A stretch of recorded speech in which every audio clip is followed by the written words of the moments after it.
My wife told me she was going on a trip, but I found her cheating with a business guy. Dear Redditors, I find myself writing to you today with a heavy heart and a mind overwhelmed by a mix of emotions. Recently, I stumbled upon a gut-wrenching realization that has shattered my world. My wife, whom I thought I knew so well, has been unfaithful. The innocuous sight of her car parked outside a lavish villa unveiled a secret affair with a mysterious businessman. As I gather my thoughts to share this harrowing tale, I hope to navigate through this difficult chapter with your support and insight. Let's start at the beginning of this story. I am a 45-year-old male married to a loving wife of 37 years. We have built a strong and enduring relationship over the years, filled with love, understanding, and support. Together, we have weathered life's ups and downs, celebrating our triumphs and finding solace in each other during challenging times, or so I thought. I work in the sales department of a big firm. My job requires long work hours, and I often go on site to sell our solar panels to our clients. My clients are usually wealthy and influential people. Interacting with such clients has its perks, as I get to build strong relationships and understand their specific needs and preferences. It's rewarding to witness the positive impact our solar panels have on their energy consumption and the environment. Due to my hectic work schedules, my personal life is highly jeopardized, which has put a strain on our relationships. It's challenging to find a balance between work and personal life, causing feelings of guilt and frustration from my end. On the other hand, my wife is a homemaker. I make enough money to fend for the both of us. It was her decision to take care of the house, and I, being a gentleman, supported her choice. I believe in the importance of valuing and respecting each other's decisions, and I am grateful for the dedication and hard work my wife puts into creating a comfortable home for us. Hey everyone. Unfortunately, basically everyone who is watching these videos isn't subscribed. It would mean the world to me to quickly get out of the full screen video for 3 seconds and press that subscribe button. It's free, and you can unsubscribe anytime. Sorry for bothering, and thank you so much if you subscribed. She said that she did not want to have kids as that would affect our relationship. She wanted nothing to come between us. She emphasized that she valued our relationship above all else and believed that having children could potentially create complications and strain our bond. She expressed her desire to prioritize our connection and maintain a strong foundation without any external factors interfering. I was respectful of her decision and was elated with the amount of love she had for me. My wife, who is quite meticulous about housekeeping, seemed to have lost interest in it a few days ago. She stated that she didn't feel like it when questioned about it. I dismissed it, figuring it might just be a phase where she wants to unwind at home and take a vacation from her regular duties.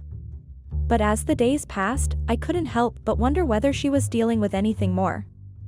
Her total disdain for the maintenance of our house without any good cause appeared out of character.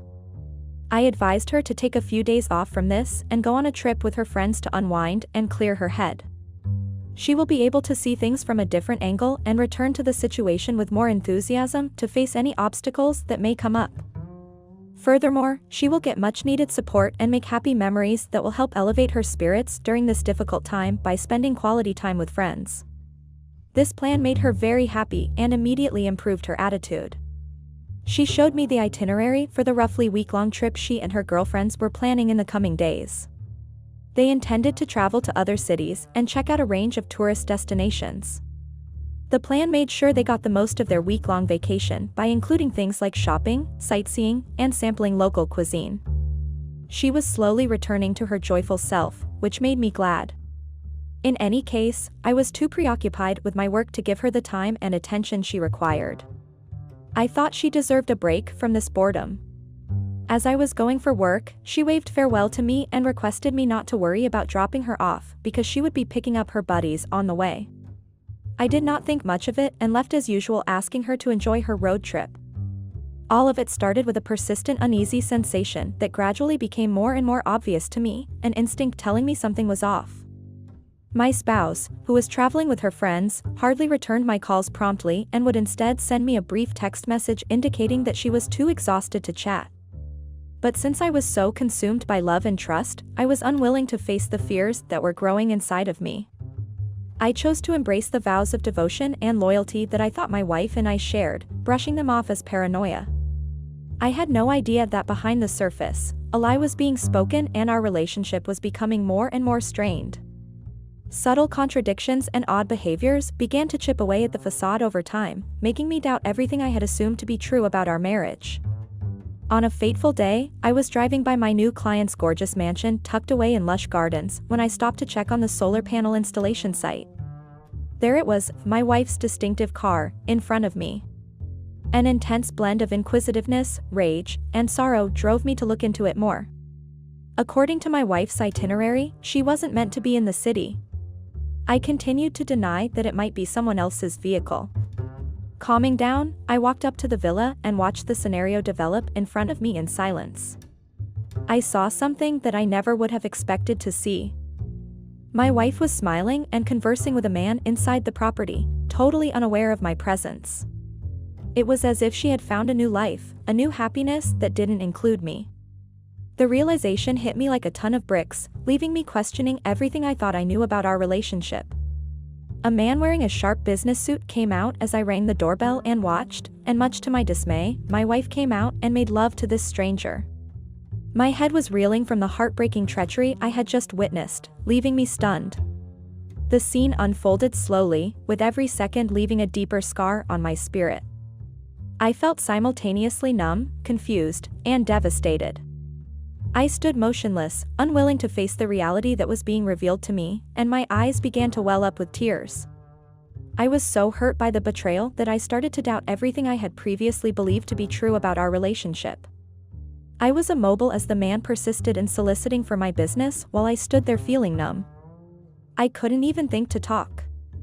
As if that would ease my anguish, my wife got up from his side and walked inside to change into some more clothes. I stumbled a lot until I eventually discovered my voice. I explained to him that my purpose was to survey the area before installing the solar panels. Seemingly pleased with my answer, the man nodded. He clarified that he was the property's owner and that he had been anticipating a visitor to check out the location. I couldn't decide whether to carry on with the inspection or just go back to my car and drive away. But curiosity won out in the end. The man started talking to me about his ideas for renewable energy on his land as we made our way to the location. He was attractive, well-built, and pleasant. Give that to him. I started looking over the land right away, hoping to see my wife if I could get a sight of her. After showing such tenderness to another man, I think she felt bad about showing herself to me. I kept looking about the land, but my thoughts kept returning to the agonizing experience of seeing my wife's love for someone else. I was still reeling from the sorrow and betrayal, and I was still feeling uneasy as I looked for any indication that she was there. In the aftermath of this shocking discovery, I found myself grappling with a whirlwind of emotions. Anguish, anger, and confusion consumed me as questions plagued my mind. How long has this affair been going on? Did I miss any signs? Who was this man my wife had become involved with? These questions, rife with self-doubt and pain, taunted me day and night as I began the tumultuous journey of confronting my spouse about her infidelity. As I mustered the courage to confront my spouse, I couldn't help but wonder if our entire relationship had been a lie. The betrayal cut deep, leaving me questioning not only her actions but also my own judgment. With a heavy heart, I knew that the conversation ahead would be difficult, but it was necessary for both of us to face the truth and decide the fate of our marriage. My wife returned after the road trip that she intended to go on. The confrontation that followed was filled with tears, accusations, and emptied promises. The person I once adored had transformed into a stranger, a person I could no longer trust. The pain of betrayal lingered in the air as we exchanged harsh words, each trying to defend our own perspective. I was left speechless as she accused me of her actions. Her words cut deep, leaving me stunned and questioning everything. It was as if the foundation of our trust had crumbled beneath us, leaving only a bitter taste of disbelief in my mouth. She said that because of my inconsistent work schedule, she was seldom alone at home and found it impossible to be happy. She told me how difficult it was for her to be happy because of my erratic schedule, which frequently made her feel alone in our empty house. She tried to keep a happy attitude, but being alone all the time affected how happy she felt. I countered her stating that it was her decision not to work and her sole decision of not to have kids. She had no right to blame me, as all I ever did was respect her decisions and follow them with no questions asked. This is what I got in return for everything I had done for her. The shattered trust left a void between us, and I wondered if our relationship could ever be repaired. The aftermath of this confrontation led to countless sleepless nights, introspection, and reflections on the future I had envisioned for my marriage. I questioned whether I could ever regain the trust that was shattered, and if staying in this relationship was truly worth the emotional toll it was taking on me. As I grappled with these thoughts, I realized that rebuilding trust would require both effort and a willingness to forgive, but ultimately, the decision of whether to salvage our marriage or move on rested solely in my hands. I knew that it would be a long and challenging journey, but I also understood that staying in a relationship solely out of fear or obligation would not lead to genuine happiness. It was time for me to prioritize my own well-being and make a choice that aligned with my values and aspirations for the future. Also, the fact that my wife did not follow me after being caught red-handed haunted me. I could never live with the fact of how little she cared about what I was going through. It was a painful realization that my wife's lack of support only intensified the emotional turmoil I was experiencing. The feeling of betrayal and abandonment weighed heavily on my heart. The words of my wife stating that she would be willing to lead a happy life being the mistress of a rich guy scarred me for life. Her words pierced my heart, leaving a lasting imprint of pain and betrayal. The thought of her choosing material wealth over our love shattered my trust in her and made me question the authenticity of our relationship. Was she always this person? Have I seen something different for all these years? Was everything that she showed me just an act? These questions lingered in my mind, casting doubt on the authenticity of our relationship. Memories of moments shared together now seemed tainted, as I wondered if there was a hidden side to her that I had failed to see. The uncertainty gnawed at me, leaving me desperate for answers and questioning the foundation of our connection. The fact that she did not feel any remorse or guilt for her actions was troubling. It raised concerns about her moral compass and empathy towards others.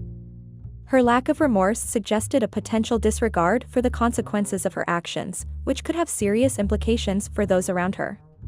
The way she defended her actions even after being in the wrong further highlighted her lack of remorse and willingness to take responsibility. This behavior could potentially damage her relationship and make it difficult for me to trust or rely on her in the future. It is important for her to reflect on the impact of her actions and consider the feelings of those affected, in order to foster a healthier sense of empathy and accountability. Redditors, I stand here before you today, this open forum where empathy and advice thrive, seeking solace and wisdom. How does one navigate the treacherous path of healing from such an immense betrayal? I implore you to share your stories, advice, and kind words for those who have experienced similar pain in order to find some semblance of peace. The journey of healing from betrayal can be arduous and overwhelming, as it shakes the very foundation of trust and leaves deep emotional scars. It is crucial to remember that you are not alone in this struggle, and reaching out to others who have gone through similar experiences can provide invaluable support and guidance. Together, we can find solace, strength, and ultimately discover a path towards healing and inner peace.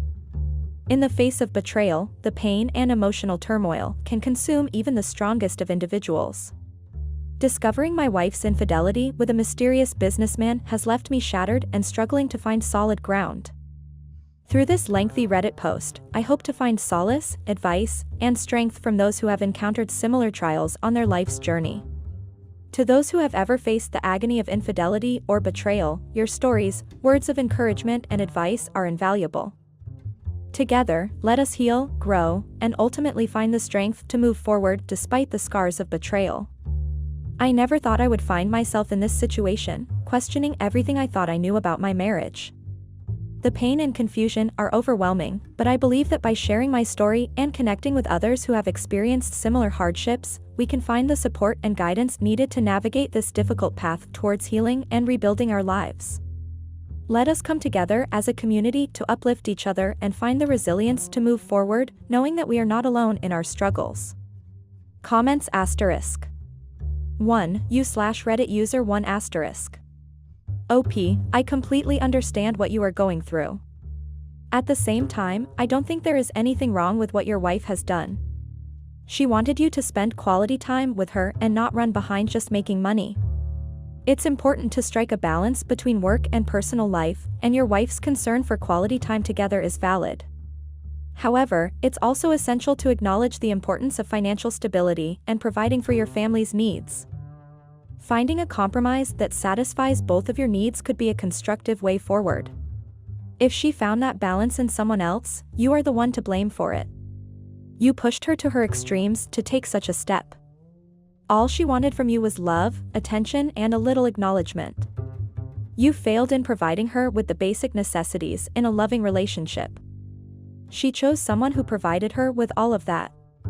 2. You/Reddit user 2 *. OP, I completely understand the situation you are in. I was myself in a similar situation a few years ago. I found my wife cheating with my business partner. He would come often to my place to discuss steps to grow our business. Whenever I went on pitches at other places, I found that my business partner would find excuses to leave early or ask me to go alone.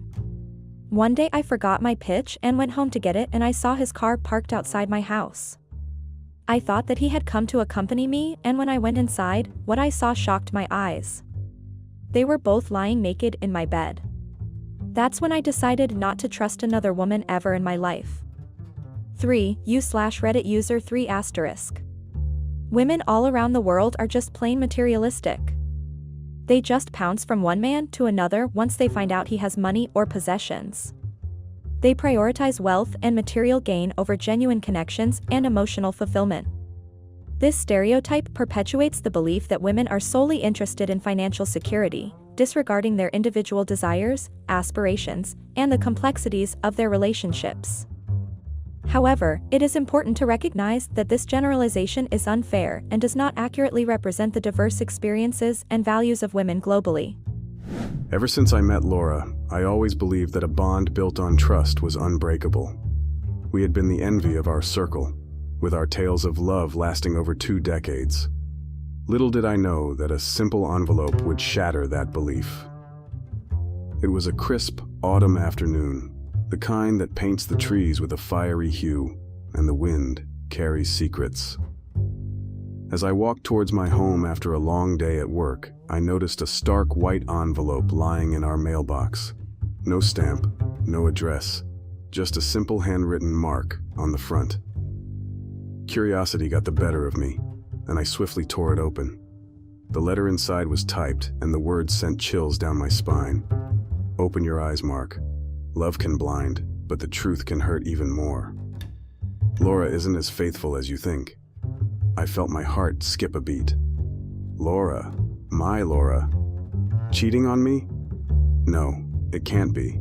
We had spent more than 20 years together, sharing not just a home, but dreams, hopes, secrets, and every imaginable emotion. This had to be a sick joke, but who would do such a thing? And why? I looked around, half expecting to see a pair of sneering eyes watching me from the shadows, enjoying the aftermath of their cruel prank. But the street was quiet, with just the rustling leaves and my racing heartbeat breaking the silence. I hid the letter in my briefcase, deciding not to share it with Laura just yet. Instead, I resolved to keep an eye on her, to watch for signs that could confirm or refute this terrible accusation. I believed in her, in us. Yet, there was this gnawing feeling at the pit of my stomach, like a worm eating away at the apple of our love. Over the next few days, everything seemed normal. Laura was her usual chirpy self, filling our home with her laughter and love. But then I noticed it. Robert, our close friend for years, a man I'd shared countless memories with, was around more than usual. At first, I dismissed it as mere coincidence, but the signs started to add up. The stolen glances they exchanged when they thought I wasn't looking, the hushed conversations that ceased when I entered a room, the secret smiles that hinted at shared secrets. I wanted to confront her, to ask her outright, but every time I mustered the courage, she'd look at me with those same eyes filled with love, and my doubts would melt away. But the envelope's message remained, lurking in the shadows, reminding me that sometimes, what seems too good to be true usually is. Days turned into weeks, and the gnawing suspicion inside me continued to grow. Each interaction between Laura and Robert became magnified, every whisper echoing loudly in my mind, every touch sending electric shocks down my spine. The world around me started to shift, with doubt clouding every beautiful memory we'd built. I had always been a man of action, so I decided to dive deeper. I began keeping track of Laura's movements, something I never imagined I'd ever do. I made notes of the times she'd take calls outside, her sudden late-night outings, and those weekend get-togethers with girlfriends that I'd never heard of. My journal started filling up with these observations, but it wasn't just notes. It was a testament to a crumbling foundation. One day, as I was making another entry, I stumbled upon a receipt from a fancy restaurant. The date was from one of those nights Laura had claimed to have a girls' night out. But what caught my attention was the total, far too high for just one person. My heart raced as I recalled her coming home that night, her makeup slightly smudged and her demeanor slightly off. With the receipt as my cue, I decided to dig deeper. I turned to technology for help. I installed a discreet tracking app on Laura's phone. The sinking feeling of betraying her trust was overwhelmed by the burning need to know the truth. And soon, the app gave me exactly what I was looking for. The locations she frequented matched Robert's. They were together at parks, cafes, and even, on one occasion, a secluded lakeside cabin. One evening, after another late night at work, I confronted Laura. Her face turned ashen as I listed my observations, my voice trembling, barely concealing the heartbreak. But to my surprise, she laughed. A forced, nervous laugh. She accused me of being paranoid, questioning my trust in our love and reminding me of our years together. "Mark," she said, looking straight into my eyes, "you're seeing shadows where there are none." Her gaslighting began to make me question everything. Maybe I was being paranoid. Maybe all this was just a figment of my overactive imagination. But then, a ray of hope, or perhaps despair, came from the most unexpected source. Robert's wife, Emily. She called me one morning, her voice trembling. She too had found signs, hints, and whispers of betrayal. She too had been dismissed, laughed at, and accused of being delusional. We were two souls, broken by the same deceit, seeking answers in a world that seemed to be shifting under our feet. Together, we decided to find undeniable proof and confront the liars that had torn our worlds apart. The hunt was on, and the stakes had never been higher. It was on one of those cool, foggy mornings that I found solace in our town's park. The mist clung to the trees, and the world felt muffled, like a scene straight out of a dream. As I walked down the familiar paths, each step seemed to echo with memories of happier times, back when doubt and heartbreak were foreign concepts. Amidst the silence, I heard a familiar voice call out to me, "Mark." Turning around, I saw Jane, a mutual friend of Laura's and mine. With her sun-kissed hair and always comforting smile, Jane had been an ever-present figure in our lives. She'd been there through our highs and lows, our joys and sorrows. She approached, her eyes showing a hint of concern. "You look like you've seen better days," she remarked gently. We sat on a nearby bench, the cold metal, a stark contrast to the warmth of memories associated with this place. With a deep breath, I spilled everything. The letter, the tracking, the confrontation, and the alliance with Emily. As I narrated, I could see a mixture of sympathy and concern in Jane's eyes. When I finished, there was a heavy pause, the weight of my revelations hanging in the air. After what felt like an eternity, Jane finally spoke, her voice filled with a sadness I had never heard before. "Mark," she began hesitatingly, "there's something I think you should know."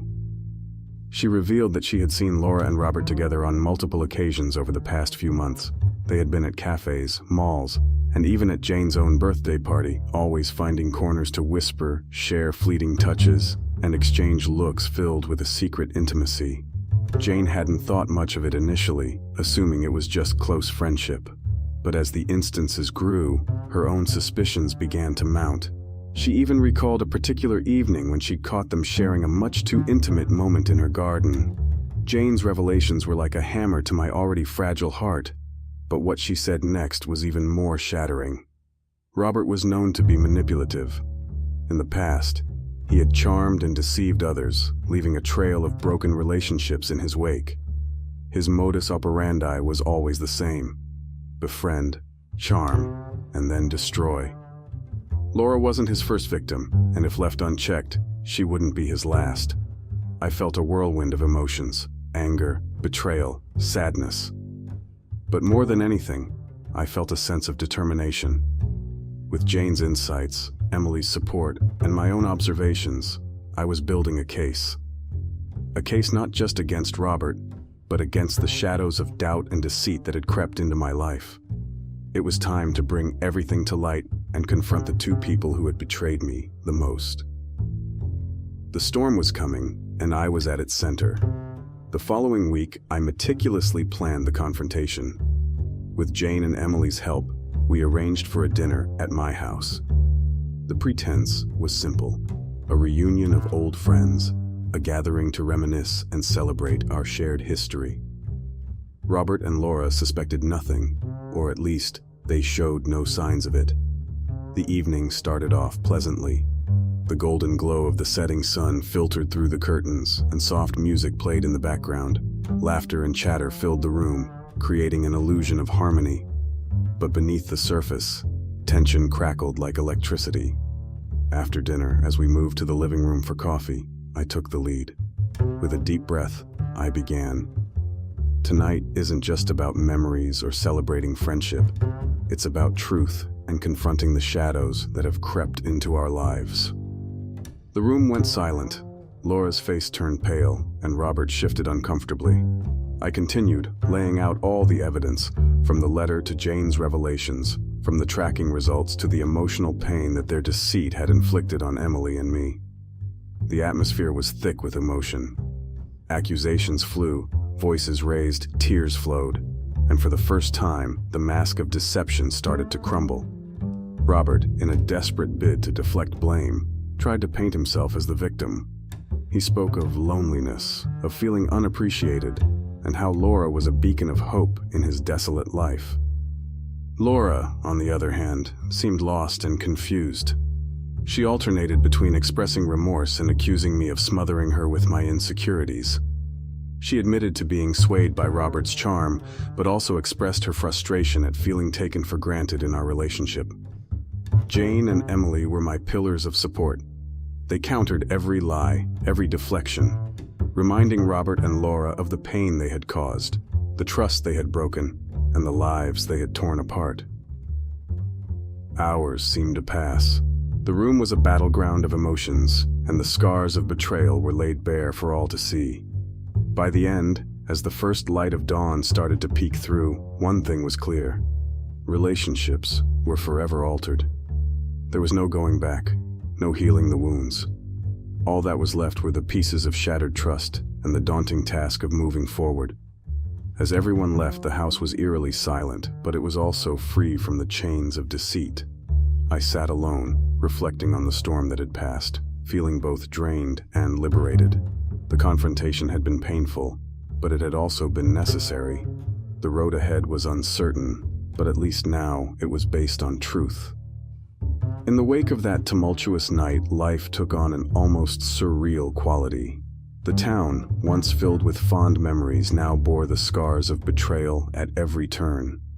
Whispers followed me wherever I went, some filled with sympathy, others with morbid curiosity.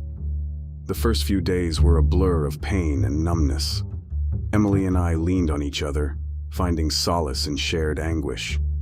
Our meetings became frequent, and a unique bond began to form between us. It wasn't romantic, but rather an understanding, a mutual support system built on the ruins of deceit. Laura, overwhelmed by guilt, retreated from social life. She moved out, seeking solace in solitude, grappling with the consequences of her actions. From mutual friends, I learned she had started therapy, trying to find answers and perhaps a path to redemption. Robert, true to his manipulative nature, attempted to spin the story in his favor, painting himself as a misunderstood soul caught in the crossfire of emotions. But his charms had limits. With the truth out in the open, many began to see through his facade. He faced social ostracization and was even forced to step down from several community committees. About a month after the confrontation, I received a handwritten letter, its familiar script tugging at my heartstrings. It was from Laura. She wrote of her remorse, her realization of the depths of her betrayal, and the pain she had inflicted, not just on me, but on herself as well. She didn't ask for forgiveness. She merely wanted me to understand her side of the story, her loneliness in our relationship, her vulnerability, and how Robert had expertly exploited it. Reading the letter was an emotional roller coaster. Anger, pity, sadness, and love swirled inside me. While it didn't change the past or mend the broken bonds, it provided a perspective, a glimpse into the human frailty that led to the betrayal. The town, ever resilient, slowly started to heal. New stories replaced the old, and life resumed its pace. But for those of us at the heart of the storm, the journey was just beginning. Emily, finding strength in her pain, started a support group for individuals dealing with betrayal. It became her mission to help others navigate the treacherous waters of deceit and come out stronger. As for me, I turned to writing, pouring my emotions, my experiences, and my lessons into words. The journal that had once been a record of suspicion transformed into a memoir of healing. With Jane's encouragement, I even got it published. The book, titled Shadows of Deceit, became a local bestseller and resonated with many who had faced similar betrayals. The final chapter of my story was marked by a simple yet profound event. On the anniversary of the confrontation, I visited the same park where Jane had revealed the truth to me. Sitting on the familiar bench, I took out Laura's letter, reread it one last time, and then set it aflame. As the ashes floated away, carried by the gentle breeze, it symbolized my letting go, my release from the chains of the past, and my first step towards a future of healing and hope.